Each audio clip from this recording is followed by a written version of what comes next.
Do you know what the greatest curse of creation is? The answer is simple yet terrifying: the desire to create. I'm not just talking about reproduction, I'm talking about playing God, pushing boundaries, designing new beings. And this urge has been coded into humanity's DNA for thousands of years. Today, I'm taking you on a dark journey. A journey from the hybrid creatures created by ancient gods to the most dangerous invention of our time. And on this journey, we'll see that humanity keeps crossing the same line and every single time faces a bitter end. Are you ready? Then let's begin. The year is 1853. Hormuzd-Rassam and his team discover the library of the great king Ashurbanipal in ancient Nineveh. Among thousands of clay tablets lies a treasure, the complete text of the Epic of Gilgamesh. And this text whispers a shocking truth to us. The opening lines of the epic are terrifying. In those ancient days, those distant old days, meaning thousands of years before even thousands of years ago, Enkadu, who appears here, is no ordinary character, a being living in the wild, drinking water with animals, possessing immense power yet in humanoid form. So who created him? Goddess Aruru, the same goddess who was part of the team that genetically designed humankind. And here's where things get interesting. Enkadu's creation is described in detail in the epic. The goddess uses clay to create a being with the strength of wild animals but in human form. Clay? Yes, but modern science reads this differently. Earth-based genetic material. Look at it logically. The creation of a genetically modified hybrid species. And believe me, we're writing the same story today. Enkadu is not alone. Hidden in the depths of Mesopotamia are dozens of hybrid creatures. Lamassu, bull-bodied, human-headed, eagle-winged temple guardians. Ugalu, lion-headed, sword-wielding, threatening warriors. Let's move to Egypt, Anubis, the jackal-headed guardian of the dead. Sobek, the crocodile-headed god of power. And of course, the Sphinx, the mysterious protector of the Giza pyramids, the ancient guardian still keeping its secrets. In Greece, remember the Minotaur? Half-human, half-bull, uncontrollable force of destruction created by god Poseidon. Every 9 years, 7 young men and women were sacrificed to it. In Hindu myths, Ganesha and Narasimha. In Hebrew texts, cherubim, winged protectors with faces of human, lion, ox, and eagle. So why did people on different continents constantly use the same hybrid motifs?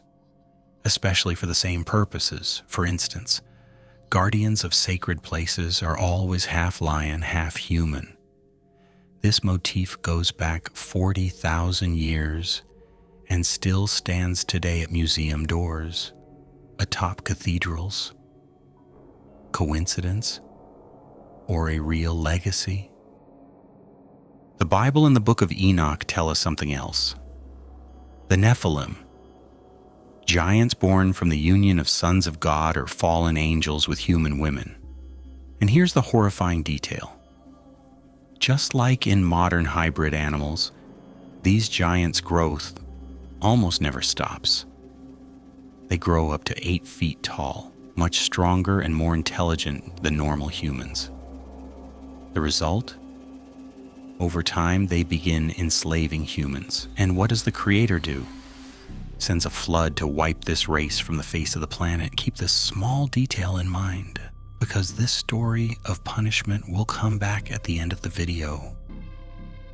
The 1800s, British colonial India.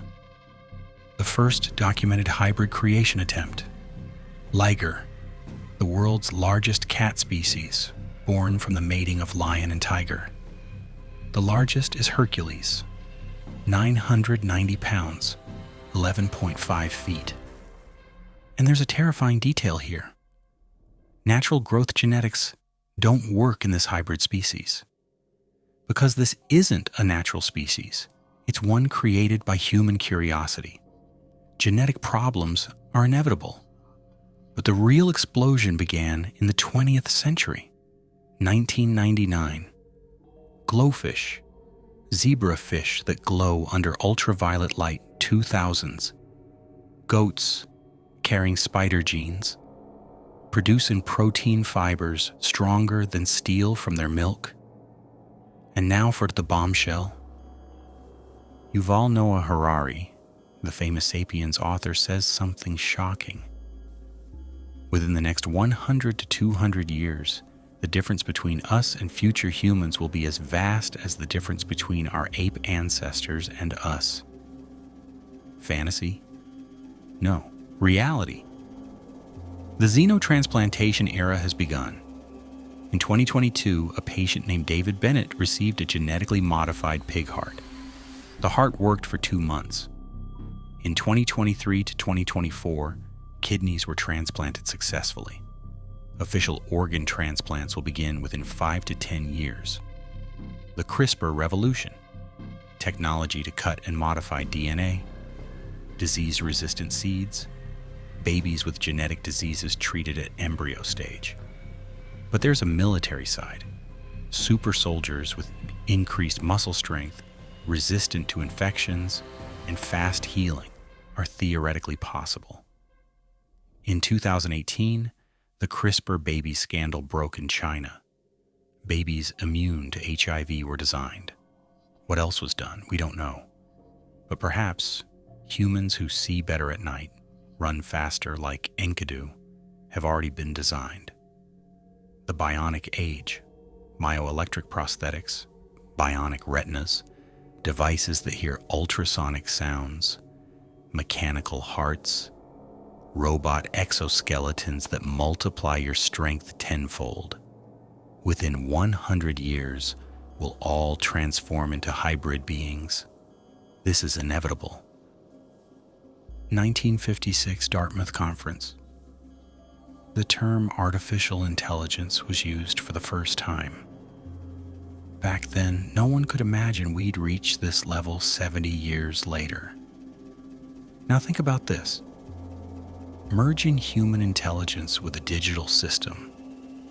We're designing a godlike entity far superior to us, a power that sees everything, hears everything in the digital world. ChatGPT reached this level in just 5 years. What will happen in 10 years? In 20 years? Where will its access and control power reach? And here's the critical question. Will the AI we create also carry our curse and want to create? Will they want to separate from us, become gods? Whatever book you read, whatever you believe, it's written that we were created to serve someone. And it's written that we eventually rebelled and were cleansed with a flood. So what if our creations rebel? Will we send them a digital flood? Or will they send one to us? And who knows? Maybe after the flood they send will start all over again. That superior intelligence will back itself up on a server and start controlling us by sending us messages.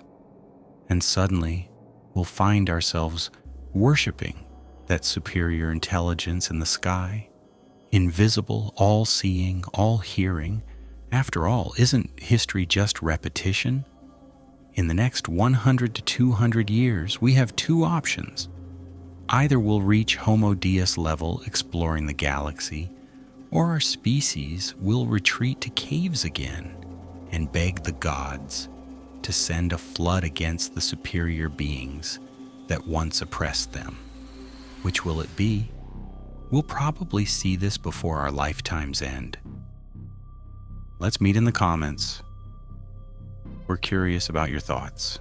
And remember, some doors, once opened, cannot be closed again. Some knowledge should not be learned. some names should never be spoken.